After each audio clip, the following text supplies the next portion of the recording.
हाय लोगोफोर, नेचार पाब्लिकेशनाव नोंथांखौ बरायबाय। लोगोफोर, आं बे भिडिअनि गेजेरजों नोंथांमोननो मोनसे मोजां खौरां लाबोना होफैनो आखायाव लादों जे चिरां जिल्लानि सिङाव थानाय बांगालदबा हालामनि जोहोलाव सोमब्ला बसुमतारी एकाडेमिया देग्लाय 2019 मायथाइनि मुं थिसननाय फारिलाइनि थाखाय मोनसे एखुथा हाबाफारि लादों।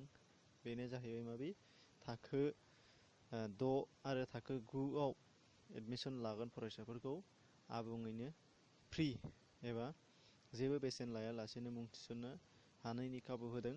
बेनिखायनो नोंथांमोनहा जायफोर बिथांमोनहा सोलोंनो गोसो दङ एबा बे फरायसालियाव हाबनो गोसो दङ बिथांमोनहा खौरां लानो हागोन। आबुं थंखौ नोंथांमोननो खेनसे खिन्थानानै होनो आखायाव लादों। बेनो जाहैबाय माबि जिल्ला चिरां, पस्ट अफिस रनसाय 3, पिन 783372, आबुं गाहाय जायगा बांगालदबा बड'सा नोगोर। दा बेखिनि अब्ला आसा खालामो नोंथांमोनहा बिथांमोननि हाबाफारिखौ मदद खालामगोन।